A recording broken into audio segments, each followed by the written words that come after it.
Le Macron des actes, c'est au fond un homme politique nommé par la grâce d'un président qu'il va finir par trahir et qui fait, dans un gouvernement qui, dans l'ensemble, n'a pas une politique très satisfaisante, de petites choses.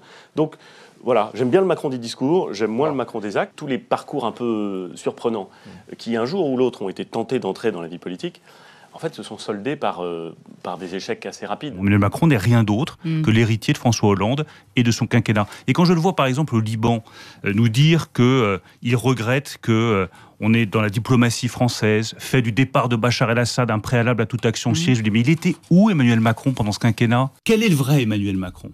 Est-ce que c'est celui qui dit « je veux la dépénalisation du cannabis » dans le livre Révolution, ou celui qui dit au Figaro « il ne faut pas dépénaliser le cannabis ». Emmanuel Macron, c'est l'homme sans projet, parce que c'est l'homme sans conviction. C'est vrai qu'on est tenté de lui offrir l'asile politique. Moi, je ne me représente pas à mon poste de député puisque je choisis ma mairie de Tourcoing. S'il veut venir dans ma circonscription, blague à part, ça se regarde. Et il avait peur d'être ministre du Travail.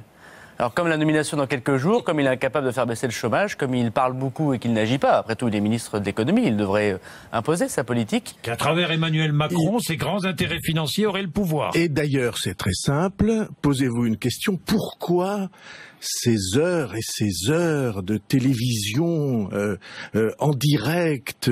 Pourquoi ces couvertures de magazines? Pour moi, il faut que vous sachiez ça, et c'est absolument central.